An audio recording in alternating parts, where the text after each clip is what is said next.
All right, Chad, day 2, International Truck Market Club Clubhouse. What's been going on today?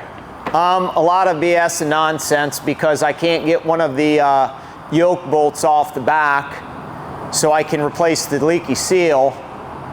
That is extremely bad, needs to be placed. I'm pretty sure it's probably the original one from 1978 when they put it on. And I don't know if they use Loctite or what, or it just rusted on over the years. But I had to, tried to hit it with some impacts.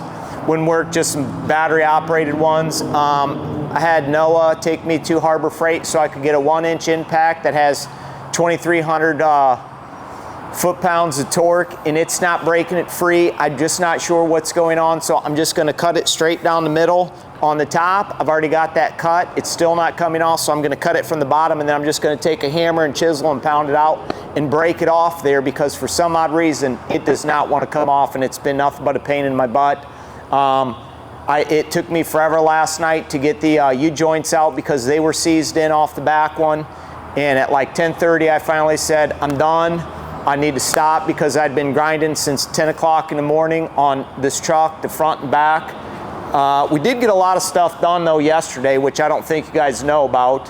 I got the wet kit tank drained and removed. I got the quarter fender mud flaps removed. I got the rear mud flaps removed, and then I started working on the front drive shaft, getting the universal joint out of that, and some of those cups were seized, and then I had to move to the back because the front axle both leaked in front and back.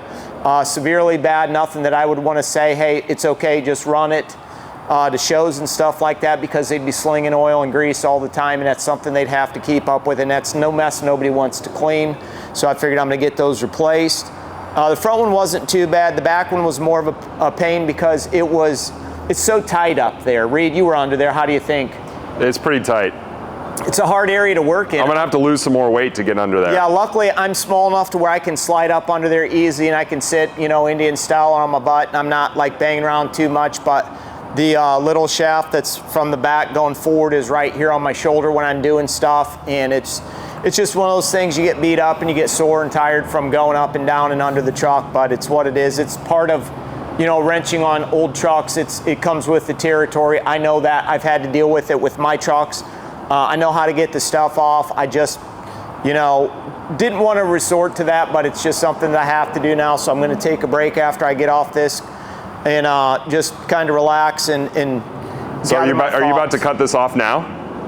Yeah, I've already got the top cut. That's what that drill was. So you're gonna cut some more right now? Yeah, I'm gonna cut it from the bottom, so it's basically gonna be 2 pieces. Then I'm just gonna take a chisel and hammer and whack it off. It'll pop right off once I do that. For some odd reason, it just won't come off with any of the guns. You say, I'm gonna come down there and see if I can't record you doing it.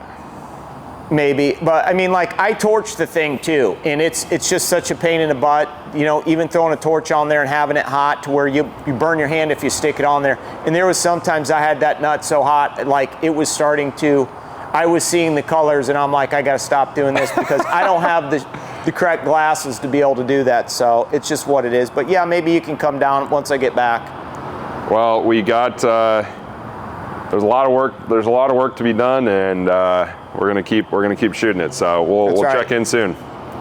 Peace.